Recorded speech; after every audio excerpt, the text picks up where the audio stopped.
है। दीप को जले बिना कभी प्रकाश नहीं मिलता है और बीज को फटे बिना कभी विकास नहीं मिलता है।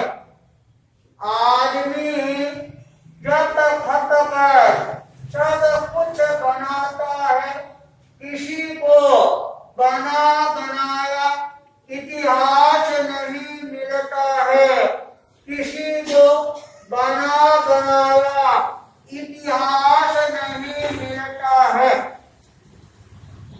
आज का दिन भारतीय संस्कृति में एक नए इतिहास का सृजन करने वाला दिन है। आज के दिन को राम नवमी के रूप में जाना और पहचाना जाता है। भगवान राम का आज जन्म हुआ था और जिस समय महापुरुषों का धरती पर आगमन होता है, अपने आप चारों तरफ है खुशहाली छानी प्रारंभ हो जाती है। राम ने अपने जीवन में मर्यादा का पालन करने में कोई प्रकार की कमी नहीं रखी और मर्यादा के लिए उन्होंने अपनी अर्धांगिनी सीता की अग्नि परीक्षा लेने में भी कोई प्रकार की कमी नहीं रखी थी, पर सीता ने भी अग्नि परीक्षा लेने में कोई प्रकार की कमी नहीं रखी। अग्नि परीक्षा लेने वाला महान था तो अग्नि परीक्षा देने वाली सीता है वह भी महान थी। एवं जन अपवाद से बचने के लिए ये सारा का सारा कार्यक्रम है वह बनाया गया था। और जब सीता अग्नि परीक्षा देने के लिए तैयार हो जाती है, अग्नि होम का निर्माण करना प्रारंभ कर दिया जाता है। अग्नि की ज्वालाएं आकाश की ओर उठना प्रारंभ कर देती है और उस समय सीता है वहां पर प्रकट होती है और अपने राम को सामने देख कर और उस अग्नि के अंदर एक तरह से अग्नि परीक्षा है वह देने के लिए तैयार हो जाती है। और जब सीता की अग्नि परीक्षा ली जाती है तब रामायण में वर्णन आता है। सीता ने राम को संबोधित करते हुए कहा, राम तुम मेरी अग्नि परीक्षा ले रहे हो, इसमें तुम्हारा कोई प्रकार का दोष नहीं है। धोनी ने मेरे प्रति जो अपवाद फैलाया है उसमें धोनी का भी कोई प्रकार का दोष नहीं है। सीता ने कहा, मारो मारो लोकनो, नहीं किसी का दोष, ए दोष मिट कर्म ना कर्मो राग में रोष। कहे राम तेरा कोई दोष नहीं है, धोबी का कोई दोष नहीं है, मेरा भी कोई दोष नहीं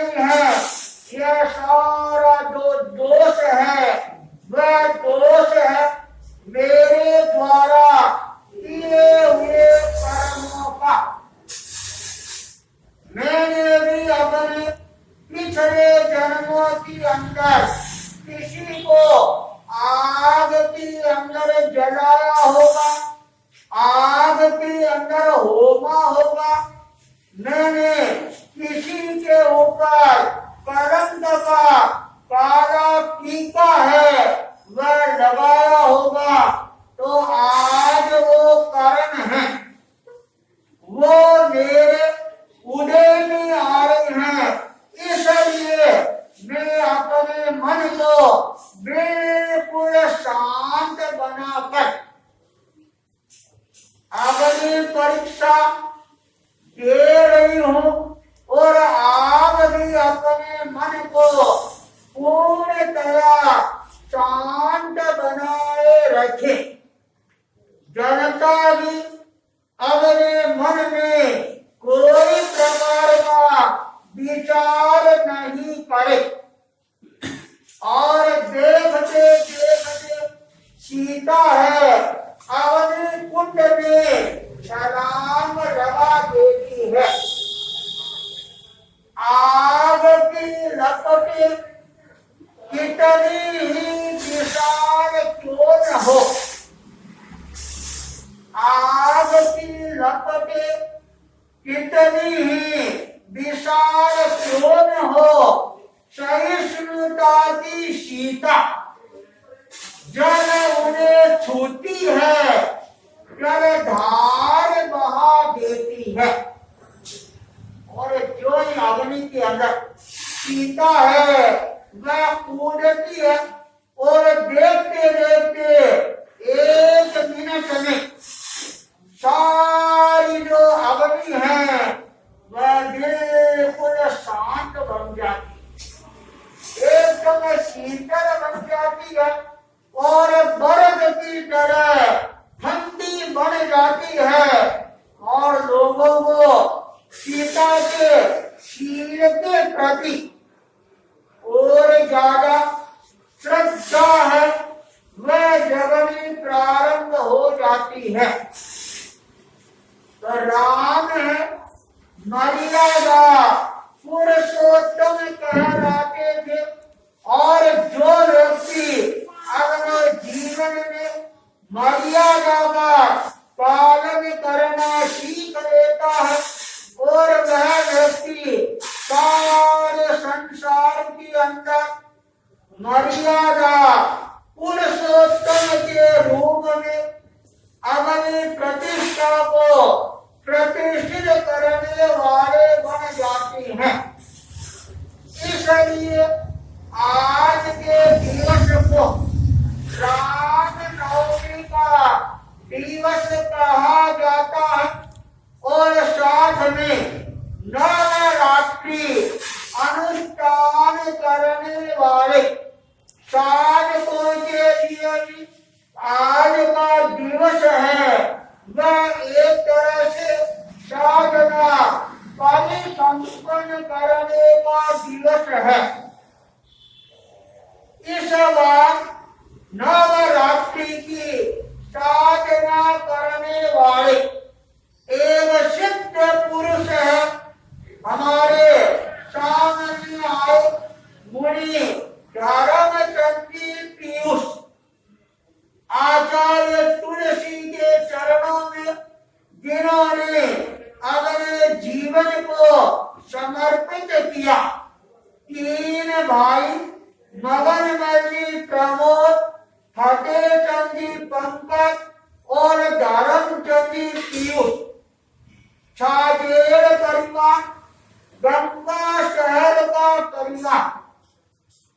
इस परिवार में एक दो नहीं 7-8 दीक्षाएं हैं वो आचार्य तुलसी के हाथों से पुष्य नक्षत्र और प्रातः काल 7:21 पर उन्होंने कोटा शहर में यावत जीवन के लिए आज संतारा व्रत है यह स्वीकार कर लिया है।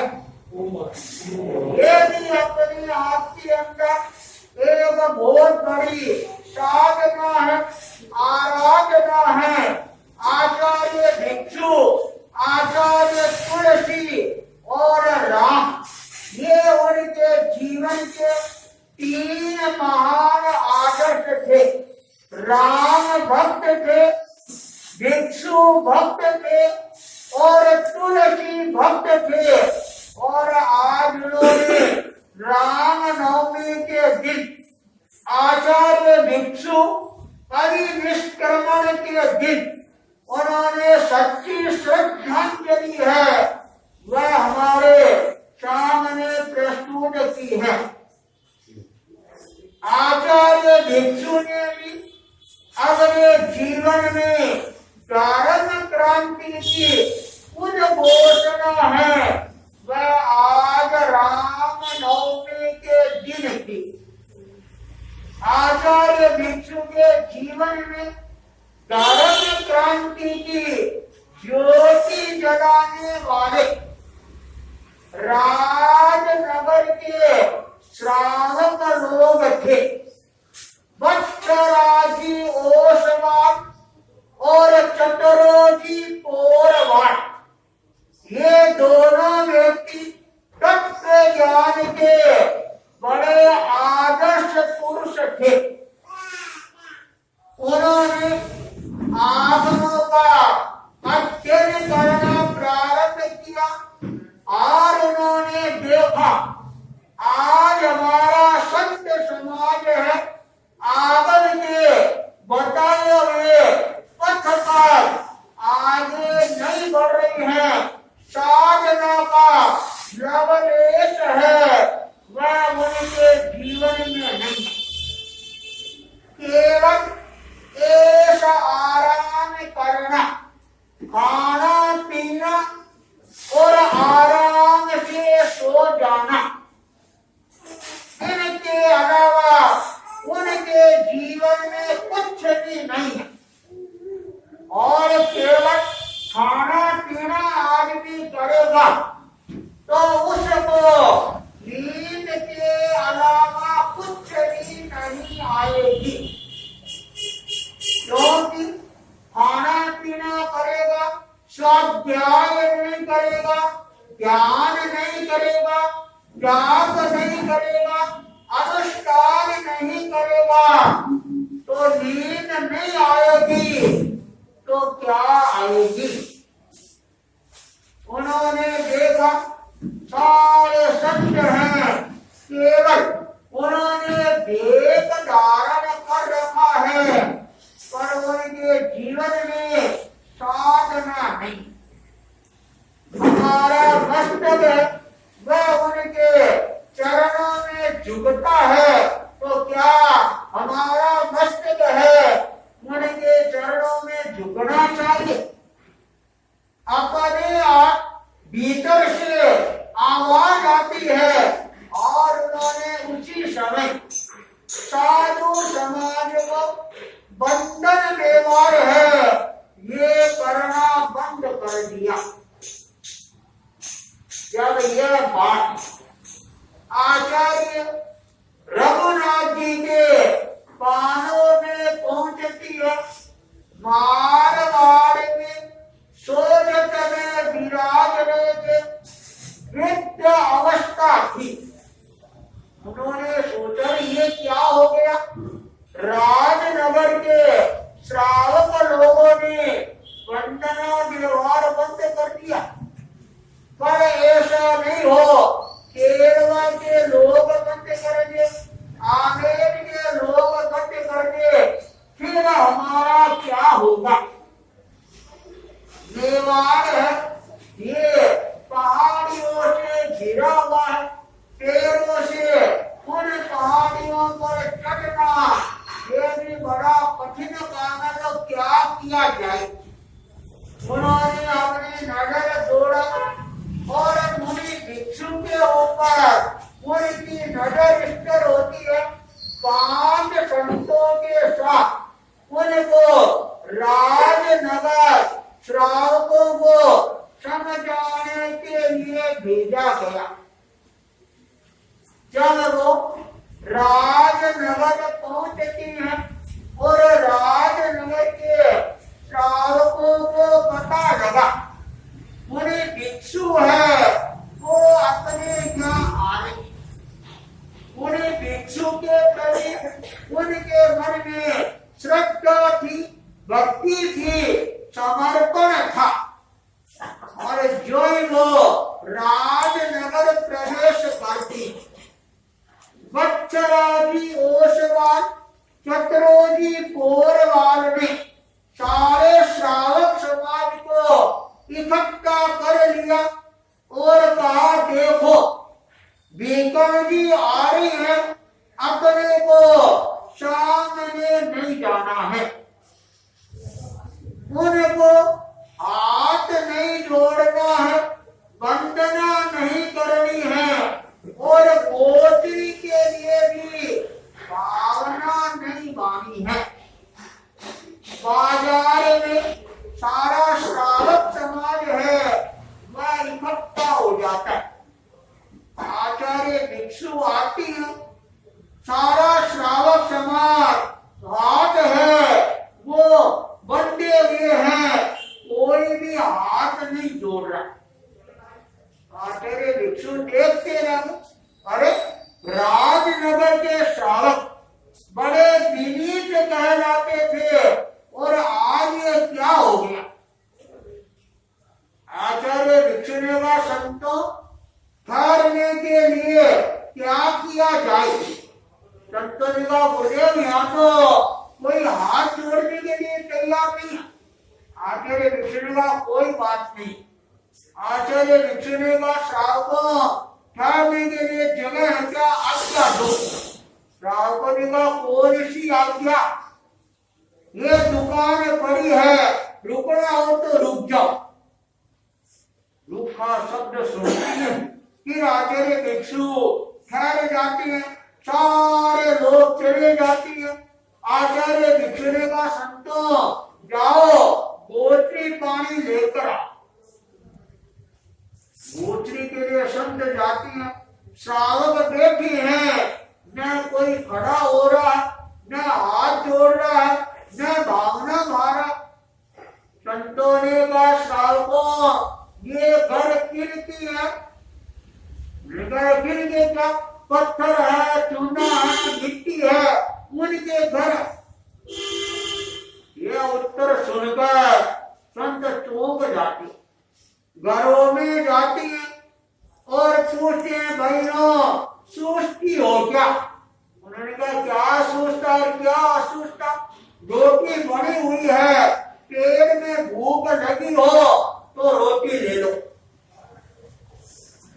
कोई भिक्षा देने के लिए भी तैयार नहीं, जो मिलता है लाती है, संत विश्राम करती है और दोपहर में चतुरोजी पोरवाल बच्चराजी ओसवाल सारे श्रावक समाज के साथ आचार्य भिक्षु के चरणों में आती है।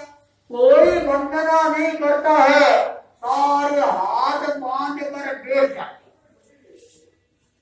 आचार्य भिक्षु ने कहा श्रावकों क्या बंधन व्यवहार भूल गई है क्या।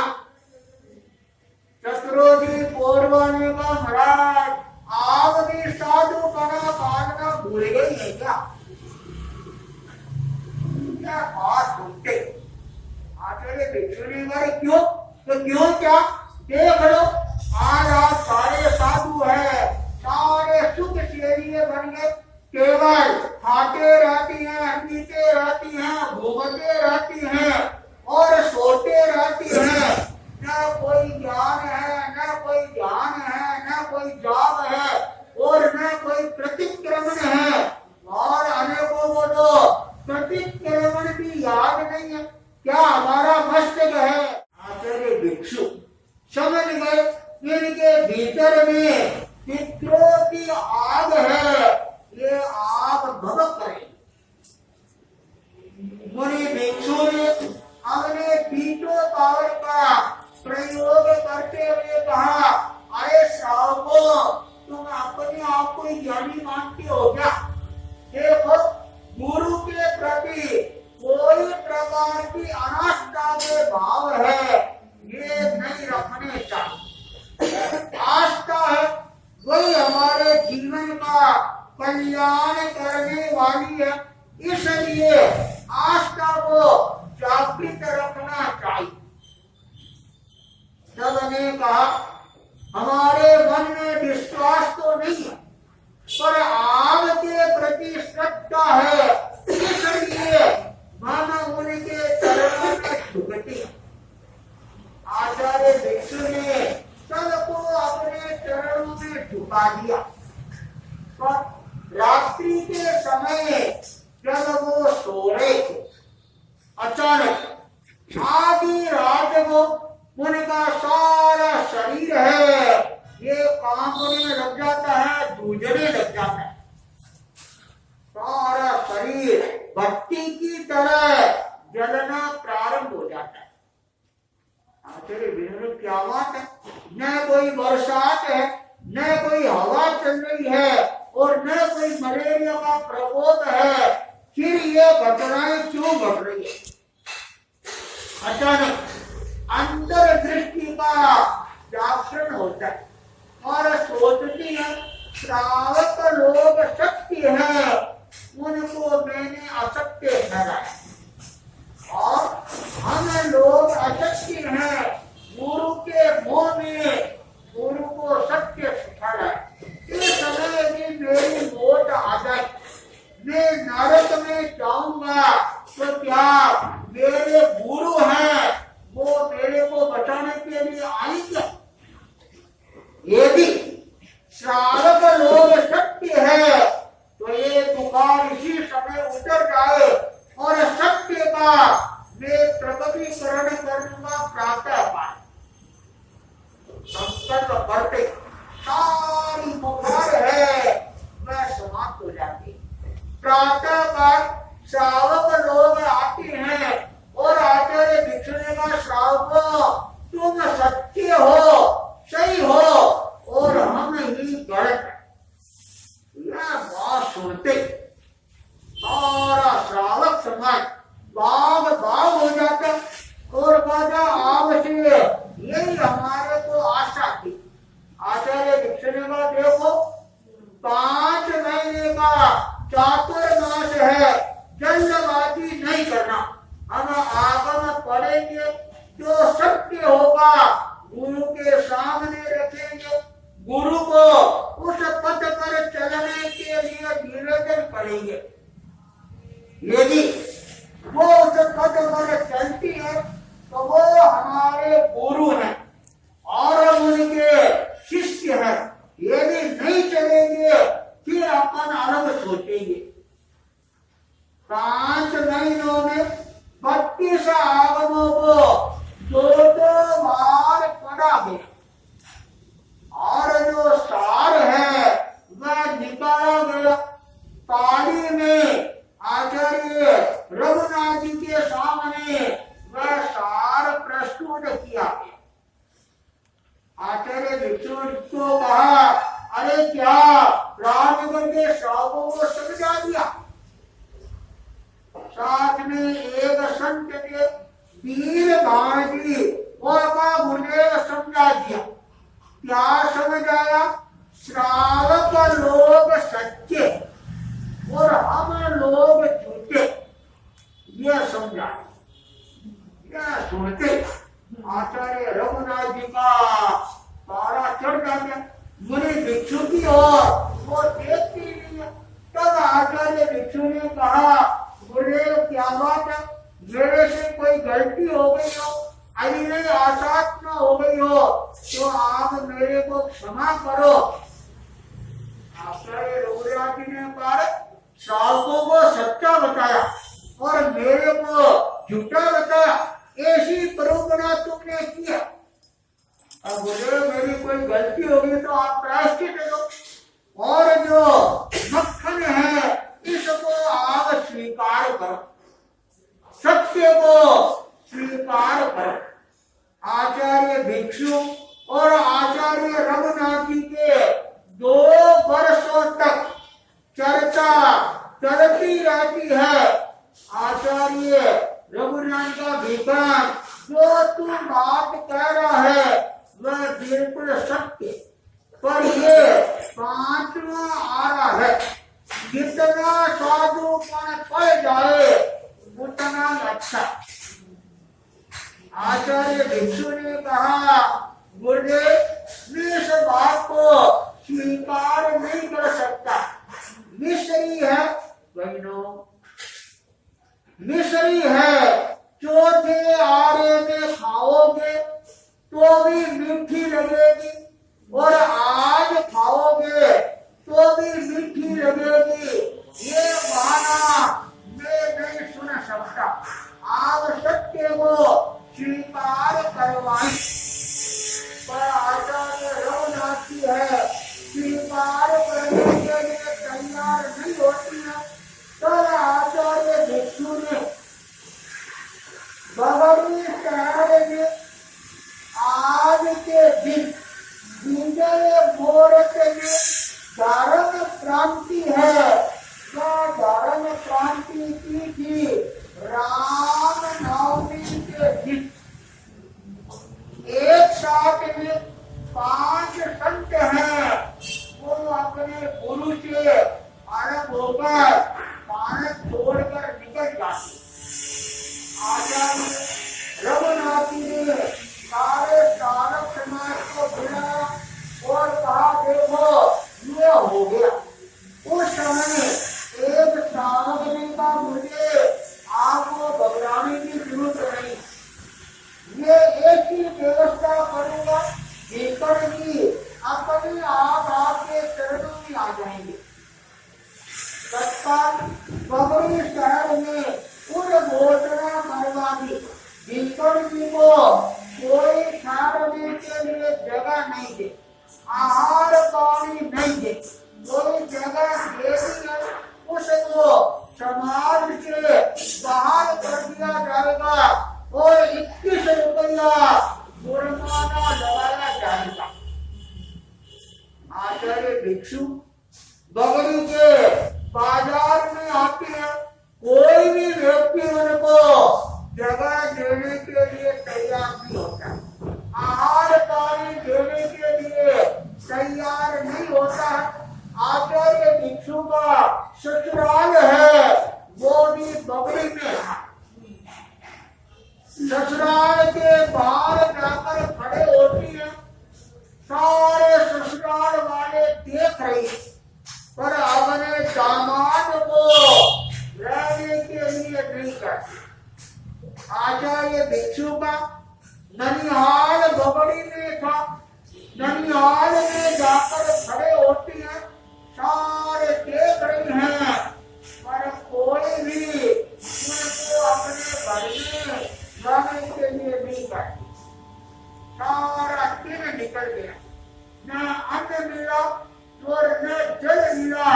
तब आते बगड़ी को छोड़ देते, बिहार किया, गांव बाहर आते हैं और प्रकृति रुष्टवान बन जाती है, आंधी तूफान है, आने प्रारंभ हो जाती है, आगे का रास्ता बंद हो जाता और पीछे कोई उम्मीद नहीं।